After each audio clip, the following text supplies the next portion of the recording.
जय श्री कृष्णा, जय श्री सीताराम। हरि प्रेमी भक्तों, आज हम जानेंगे माघ मास के कृष्ण पक्ष की सड़तिला एकादशी की व्रत कथा, विधि एवं महात्म्य के बारे में। हरि प्रेमी भक्तों, माघ मास के कृष्ण पक्ष की एकादशी को सड़तिला एकादशी कहा जाता है।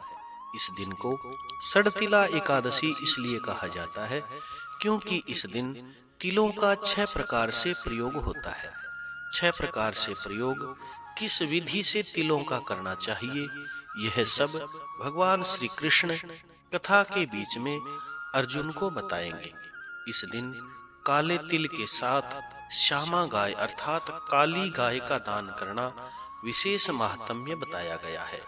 विधि पूर्वक यह व्रत करने वाले को रोगों से मुक्ति और सुखों में वृद्धि होती है। आइए कथा के बारे में जानते हैं। अर्जुन भगवान के मुख से एकादशी की व्रत कथाएं सुनकर के अपार आनंद में थे। उन्होंने भगवान से पूछा कि हे प्रभु, हे जगदीश्वर, अब कृपा करके आप मुझे अन्य एकादशियों की व्रत कथा सुनाइए। तब श्री भगवान कहते हैं कि हे अर्जुन, अब मैं माघ मास के कृष्ण पक्ष की सड़तिला एकादशी की व्रत कथा सुनाता हूँ। श्री भगवान कहते हैं कि हे अर्जुन, एक समय दालभ्य ऋषि ने पुलस्त्य ऋषि से पूछा कि हे मुनीश्वर, मनुष्य मृत्यु लोक में ब्रह्म हत्या आदि महान पाप करते हैं और दूसरे के धन की चोरी करना, दूसरे की उन्नति देख करके ईर्ष्या करना, ऐसे महान पाप मनुष्य क्रोध, ईर्ष्या, उत्तेजना और अज्ञानता के कारण करते हैं। बाद में पश्चाताप करते हैं कि हाय, यह मैंने अज्ञानता के कारण क्यों पाप किया। हे महामुनि, ऐसे प्राणियों को नरक से बचने का क्या उपाय है? कोई ऐसा उपाय बताइए जिससे ऐसे प्राणियों को नरक प्राप्त न हो। ऐसा कौन सा दान पुण्य है जिसके प्रभाव से नरक की यातनाओं से बचा जा सके? यह आप सब कृपा करके मेरे को बताइए। इस पर पुलस्त्य ऋषि कहते हैं कि हे महात्मा, हे महाभाग, आपने मेरे से अत्यंत गंभीर बात पूछी है। इससे संसारी जनों का बहुत लाभ होगा। जिस भेद को इंद्र आदि देवता भी नहीं जानते, वह भेद मैं अब आपको बताने जा रहा हूँ।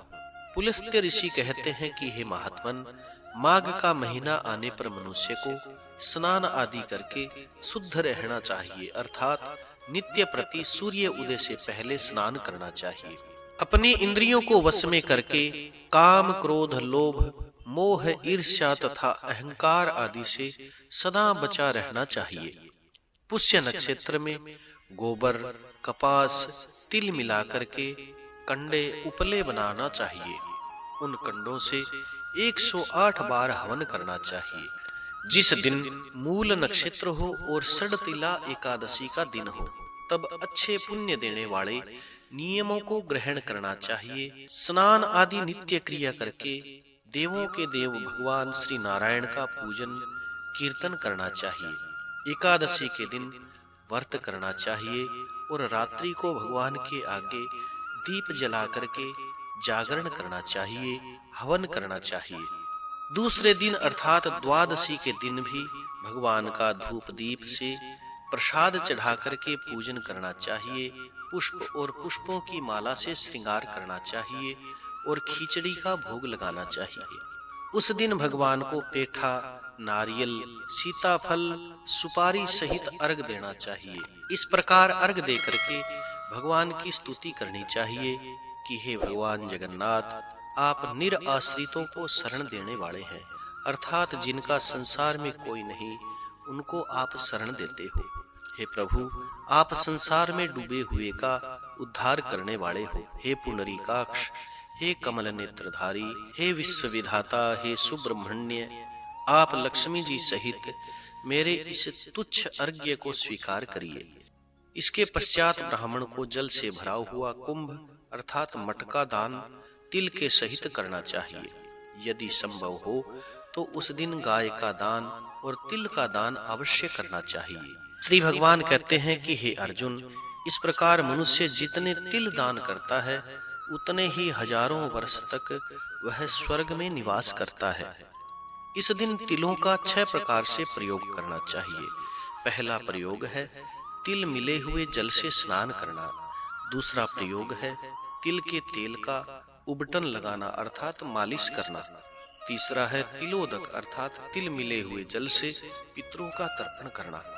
चौथा प्रयोग है तिल से हवन करना और पांचवा प्रयोग है तिल का भोजन करना और छठा प्रयोग है तिल का दान करना।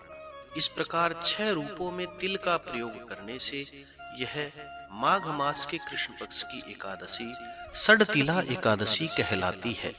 श्री भगवान कहते हैं कि हे अर्जुन, इससे अनेक प्रकार के पाप दूर हो जाते हैं। ऐसा कहकर के दालव्य ऋषि कहते हैं कि हे महाभाग, अब मैं एकादशी की कथा सुनाता हूँ। एक दिन नारद जी ने भगवान से षडतिला एकादशी के संबंध में पूछा था। उन्होंने पूछा था कि हे भगवान, आपको नमस्कार है। षडतिला एकादशी के व्रत का क्या पुण्य है, उसकी क्या कथा है हे प्रभु, सो कृपा करके मेरे को बताइए। तब नारद जी की विनती सुनकर के भगवान श्री नारायण ने कहा था कि हे नारद, मैं तुम्हें आंखों देखी एक सत्य घटना बताता हूँ, आप ध्यान लगा करके सुनिएगा। प्राचीन काल में मृत्यु लोक में एक ब्राह्मणी रहा करती थी। वह सदैव व्रत किया करती थी। एक समय 1 महीने तक वह व्रत करती रही।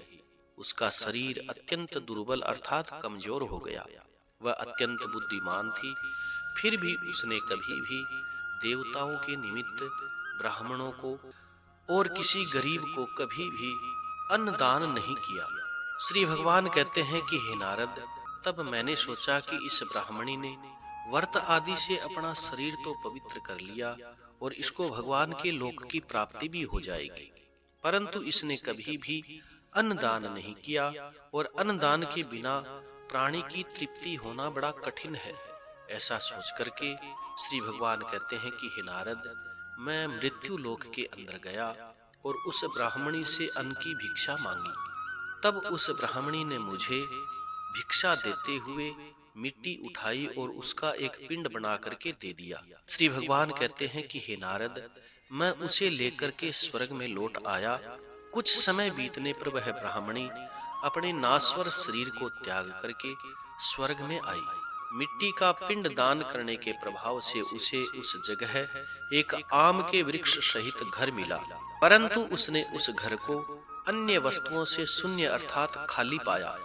तब वह घबरा गई और मेरे पास आई, आकर के कहा कि हे भगवान, मैंने अनेकों व्रत आदि से आपकी पूजा करी है, परंतु फिर भी मेरा घर अन्य वस्तुओं से रहित अर्थात खाली है, इसका क्या कारण है? तब मैंने उस ब्राह्मणी से कहा कि हे कल्याणी, तुम अपने घर को जाओ।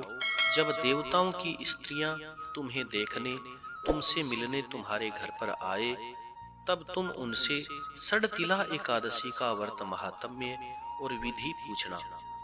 जब तक देवताओं की स्त्रियां हे कल्याणी तुम्हें षडतिला एकादशी का व्रत महात्म्य और विधि ना बताएं, तब तक तुम अपना द्वार मत खोलना। भगवान के ऐसे वचन सुन करके वह ब्राह्मणी अपने घर स्वर्ग में आ गई। जब देवताओं की स्त्रियां आई और द्वार खुलवाने लगी, तब वह ब्राह्मणी कहती है कि यदि आप मेरे को देखने, मुझसे मिलने आई हो, तो मुझे पहले षडतिला एकादशी का व्रत महात्म्य बताइए। तब उनमें से एक देवता की स्त्री कहती है, यदि तुम्हारी यही इच्छा है तो सुनो, मैं तुम्हें षडतिला एकादशी का व्रत महात्म्य विधि सहित बता रही हूँ। हे नारद, जब देव स्त्री ने उसे षडतिला एकादशी का महात्म्य सुना दिया, तब उस ब्राह्मणी ने द्वार खोला। देवताओं की स्त्रियों ने उस ब्राह्मणी को सब स्त्रियों से अलग पाया। दिव्य आभूषण पहने हुए थे, दिव्य उसका शरीर था। उस ब्राह्मणी ने भी देवताओं की स्त्रियों के कहे अनुसार षडतिला एकादशी का व्रत किया, जिसके प्रभाव से उसका घर धन धान्य से भरपूर हो गया। इसलिए हे अर्जुन, मनुष्य को मूर्खता त्याग करके षडतिला एकादशी का व्रत अवश्य करना चाहिए। इससे मनुष्य को जन्म जन्म की आरोग्यता प्राप्त होती है। इस व्रत से मनुष्य के समस्त पाप नष्ट हो जाते हैं और कथा सुनने से, पढ़ने से भी अनंत जन्मों के पापों का नाश हो जाता है। इस कथा का सार सुनने से पहले कथा को लाइक करें, शेयर करें, कमेंट में भगवान का मंगलमय नाम अवश्य लिखें। जो लोग इस चैनल पर नए हैं वो चैनल को सब्सक्राइब करें ताकि आने वाली व्रत कथा विधि महात्म्य आपको प्राप्त होते रहे। इस कथा का सार यह है कि इस व्रत से जहां हमें शरीर की शुद्धि और आरोग्यता की प्राप्ति होती है, वहीं अन्न तिल आदि का दान करने से धन धान्य में वृद्धि होती है। इससे यह भी ज्ञात होता है कि प्राणी जो जैसा जैसा दान करता है, शरीर त्यागने के बाद उसे वैसा ही प्राप्त होता है। अतः धार्मिक कृत्यों के साथ साथ हमें दान आदि अवश्य करना चाहिए। शास्त्रों में वर्णन है, बिना दान आदि के कोई भी धर्म कार्य संपन्न नहीं होता। इसका मतलब यह है, दान करने से हमें धन की प्राप्ति होती है, धन से हम धर्म करते हैं और धर्म से हमें सुख की प्राप्ति होती है। जय श्री कृष्णा, जय श्री सीताराम। कथा सुनने के बाद में लाइक करें, शेयर करें और कमेंट में भगवान का मंगलमय नाम अवश्य लिखें। जो लोग इस चैनल पर नए हैं वो चैनल को सब्सक्राइब अवश्य करें ताकि आने वाली व्रत कथा विधि महात्म्य आपको प्राप्त होते रहें। जय श्री कृष्णा, जय श्री सीताराम।